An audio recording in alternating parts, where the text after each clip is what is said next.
everybody, this is your man Justin Kicks coming with y'all with a new episode today, man. Before I get into it, make sure you do like, subscribe, comment. Make sure you hit that bell notification so you don't miss out on any of the next videos and the next big giveaway, which is coming at 1,500 subscribers, man. Appreciate everybody that's already jumped on board and hope more to follow. Just gonna keep grinding to try to give you the best content I can. Back to today's video. As you can see from the title, I'm gonna be giving you a review of an OG classic. This is one I was waiting on, one that's real special to me, and let's go ahead and get into it. You got the Iverson box here. You got the Iverson 3 logo with his signature. You got, I'll give you the info on the shoe there. The Answer 4, size 13, personal pair. You got basically the standard box that was coming out for this sneaker, gold trimmed, all black box. Now let's go ahead and take a look at this sneaker. Here you go, man. Iconic sneaker. Now, first and foremost, the big thing with this one is you did have the zipper on the front.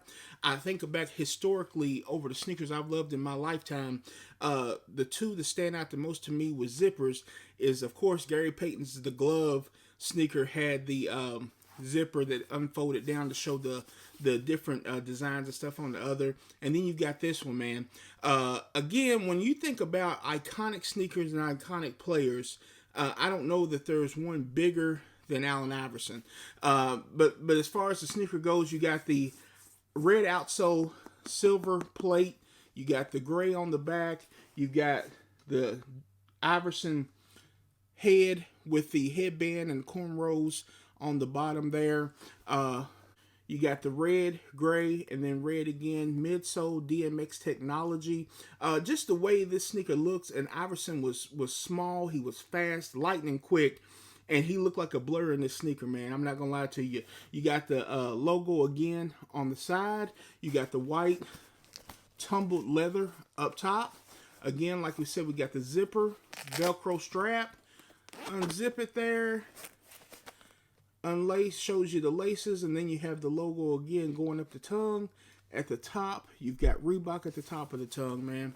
On the back, you got Iverson's name again. You got the logo again on the tab on the back. Went ahead and pulled out the insole so you can see that. The insole has only the strong tattoo. Only strong survive, and then the Answer with the dog tattoo on the insole showing his tattoos, man. Again, you think about it, look at the bottom of the shoe again. You got his logo, his face with the headband, the cornrows. Then it's got the strong survive, which is the tattoo wording again on the bottom.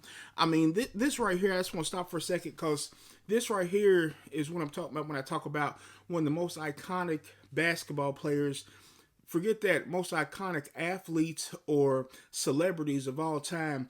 I don't think there's any debate to me, when we talk about the greatest basketball player, on-court basketball player of all time, you're going to talk about Michael Jordan. But when you talk about the most influential, the most cultural player of all time, I don't think it's any question it's Allen Iverson. You think about when he entered the league, he took the league by storm.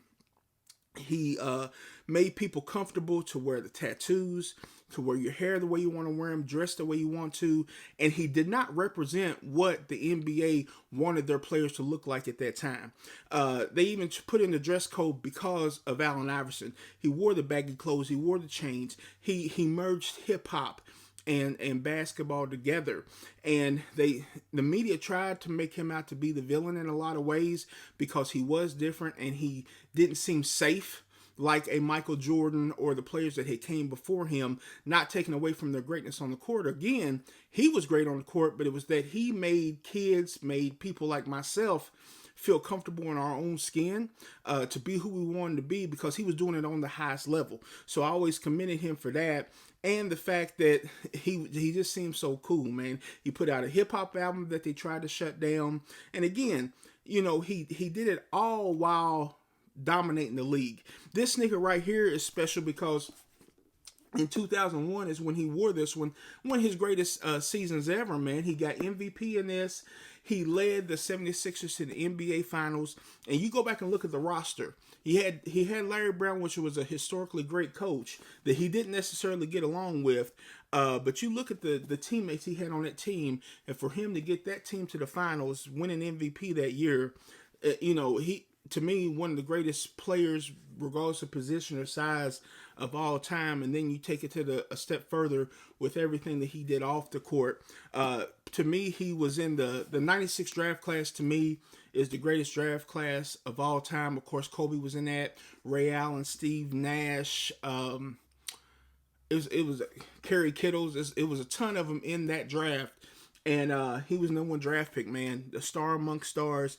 Great career. And this sneaker represents one of the greatest years that he had in the NBA, man. To me, like I said, Jordan as far as greatest of all time, Jordan as far as sneakers. But outside of Jordan and Nike, tell me another guy that had a sneaker line that was as popular as Allen Iverson. He actually competed with Jordan for many years when it came to sneaker releases and sneaker drops. The Blue Toe Question was the first non-Jordan or non-Nike sneaker that made me go out. I can't remember what Jordan it was, but it released on the same day as the Question Blue Toe. It was the first time that I picked a Reebok sneaker over a Jordan.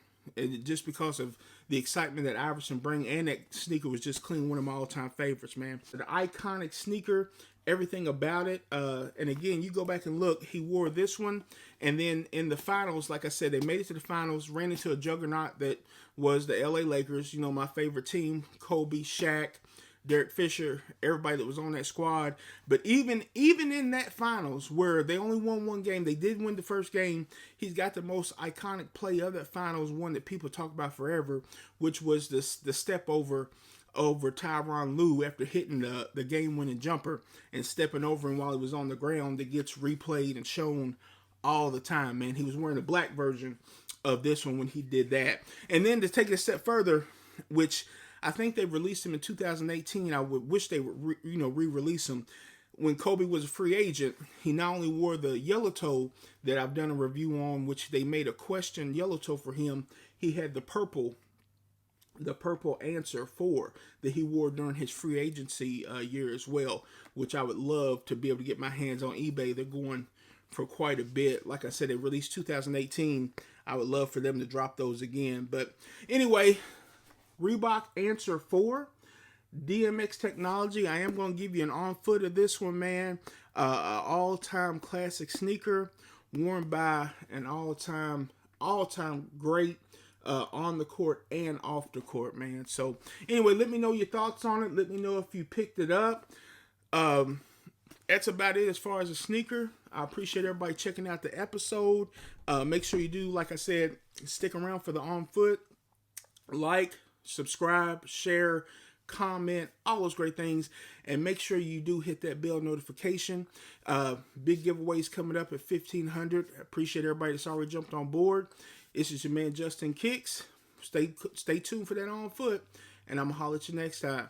Peace.